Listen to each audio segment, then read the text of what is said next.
Je vous emmène maintenant dans l'un des nouveaux ateliers textiles du monde. L'Éthiopie attire de plus en plus d'investisseurs, notamment français.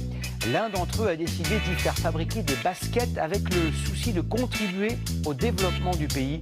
Entre Paris et Addis Abeba, Frédéric Agnès et David Pires ont suivi la success story à la française. C'est un jour important pour Mehdi Slimani. Il ouvre son deuxième point de vente. 10 ans déjà qu'il a lancé sa marque de basket, Sawa Shoes. Mais la production est encore modeste. Ses chaussures se vendent surtout en France, entre 75 et 125 euros. Leur particularité, elles sont entièrement fabriquées en Afrique.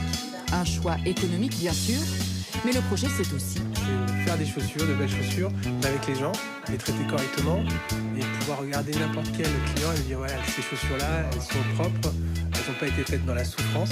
C'est un projet qui consacre l'humain.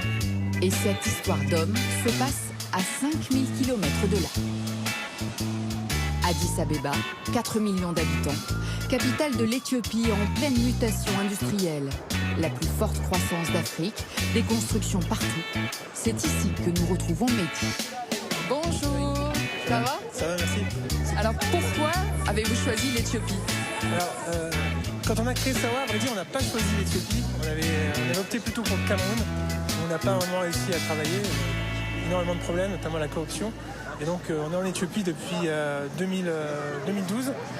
Et Mehdi nous emmène voir ce qui, à ses yeux, représente la force de ce pays, son cheptel, le plus gros d'Afrique.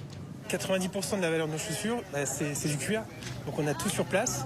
Et ce qui nous évite beaucoup de complications, notamment logistiques. On n'a pas à faire venir le cuir, on n'a pas à le dédouaner. Direction l'usine, à une vingtaine de kilomètres du centre-ville.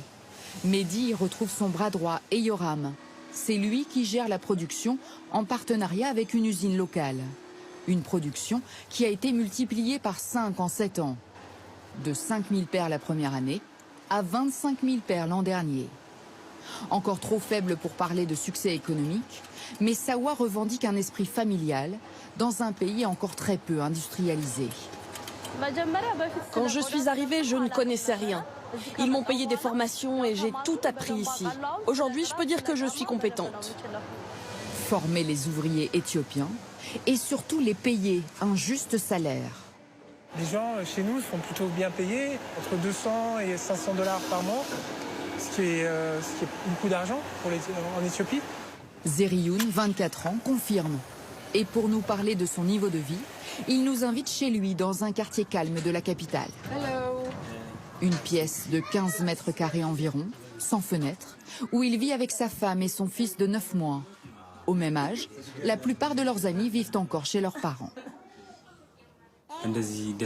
Grâce au salaire que je touche à l'usine, j'ai pu me marier, fonder une famille et puis louer ce logement.